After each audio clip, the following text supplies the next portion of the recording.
Hi అందరికీ. అల్లం పచ్చడి ఒక్కసారి ఈ విధంగా చేసి పెట్టారంటే సంవత్సరం పాటు నిల్వ ఉంటుందండి. రైస్, దోసలు, ఇడ్లీలోకి కూడా చాలా బాగా ఉపయోగపడుతుంది కదా! ఈ విధంగా పర్ఫెక్ట్ కొలతలతో తయారు చేశారంటే పర్ఫెక్ట్‌గా కుదురుతుంది. టేస్ట్ కూడా చాలా బావుంటుంది. దీనికోసం అల్లాన్ని తీసుకోండి. అల్లం మనం ఎక్కడ కూడా మట్టనేది లేకుండా శుభ్రంగా క్లీన్ చేసుకొని, పైన పొట్టంతా తీసుకొని చిన్న చిన్న ముక్కలుగా కట్ చేసుకోండి. కట్ చేసుకున్న ముక్కల్ని ఒక గంట నుంచి గంటన్నర పాటు బాగా ఎండలో ఎండపెట్టుకోండి. ఎందుకంటే ఎక్కడ కూడా చెమ్మ లేకుండా చూసుకోండి. ఇప్పుడు ఈ అల్లం ముక్కల్ని దాదాపుగా ఒక 100 గ్రాములు ఉండేటట్టు చూసుకోండి. ఇలా మెజర్మెంట్ కొలతతో కానీ లేదంటే కప్పు కొలతతో కానీ చూసుకోవచ్చు. ఇప్పుడు దీన్ని పక్కన పెట్టేసేసుకొని వేరొక మిక్సింగ్ బౌల్ తీసుకోండి.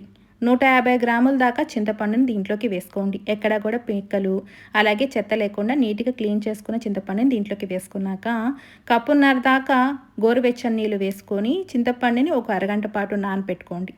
ఇప్పుడు దీన్ని కూడా పక్కన పెట్టేసేసుకొని ఒక 100 గ్రాముల దాకా తురిమి పెట్టుకున్న బెల్లాన్ని తీసుకోండి.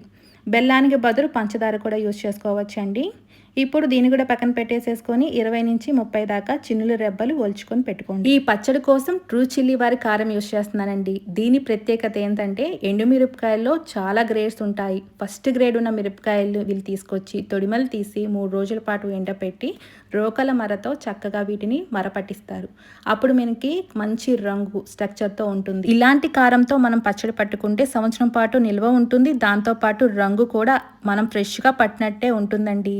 కావాలనుకుంటే స్క్రీన్ మీద కనపడుతున్న నెంబర్ త్రూ ఆర్డర్ చేసుకోవచ్చు. ఎలాంటి ప్రిజర్వేటివ్స్ అలాగే కలర్స్ కానీ యూజ్ చేయట్లేదు.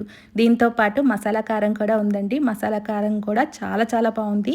కావాల్సిన వాళ్ళు ఆర్డర్ చేసేసుకొని చక్కగా మనం ఇలాంటి పచ్చళ్ళు పట్టేసేసుకోవచ్చు. ఇప్పుడు మనం ఒక మిక్సీ జార్ తీసుకొని మిక్సీ జార్లోకి ముందుగా నానబెట్టుకున్న చింతపండు గుజ్జు వాటర్తో సహా వేసేసుకోండి. అలాగే మనం ఇందాక కోసి పెట్టుకున్న ఈ అల్లం ముక్కల్ని కూడా దీంట్లోకి వేసేసుకోండి. దీంట్లోనే మనం ఇందాక గ్రేట్ చేసి పెట్టుకున్న ఈ బెల్లం కూడా తరుగు కూడా దీంట్లోకి వేసుకొని ఎంత వీలైతే అంత మెత్తగా గ్రైండ్ చేసుకోండి. చూడ్డానికి కన్సిస్టెన్సీ మనకి ఈ విధంగా ఉండేటట్టు చూసుకోండి. ఇప్పుడు దీంట్లోనే ట్రూ చిల్లీ వారి కారం ఒక అరకప్పు దాకా వేసుకోండి. అరకప్పు అంటే దాదాపుగా ఒక 50 గ్రాముల దాకా కారం ఉంటుందండి. అలాగే 3-4 టేబుల్ స్పూన్ల సాల్ట్ని వేసుకోండి.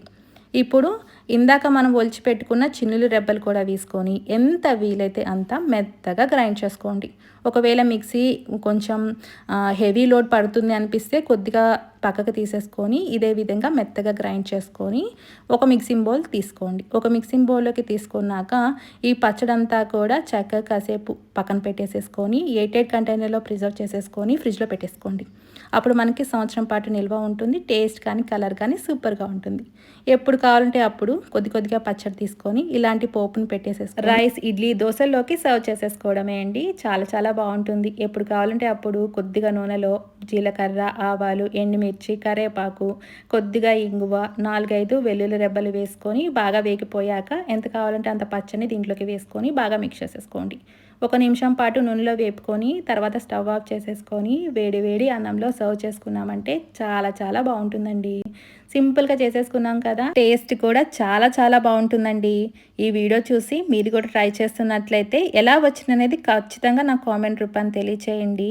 ఈ టేస్టీ అయిన అల్లం పచ్చడి కనుక మీకు నచ్చినట్లయితే ప్లీజ్ లైక్ చేసి సబ్స్క్రైబ్ చేసి షేర్ చేయండి. మరెన్నో టేస్టీ అండ్ క్విక్ రెసిపీస్ కోసం నా ఛానల్ని చూస్తూ ఉండండి. నచ్చితే కనుక ఒక లైక్ చేసి మీ విలువైన ఫీడ్బ్యాక్ని నాకు కామెంట్ రూపాన్ని తెలియచేయండి. And thank you for watching.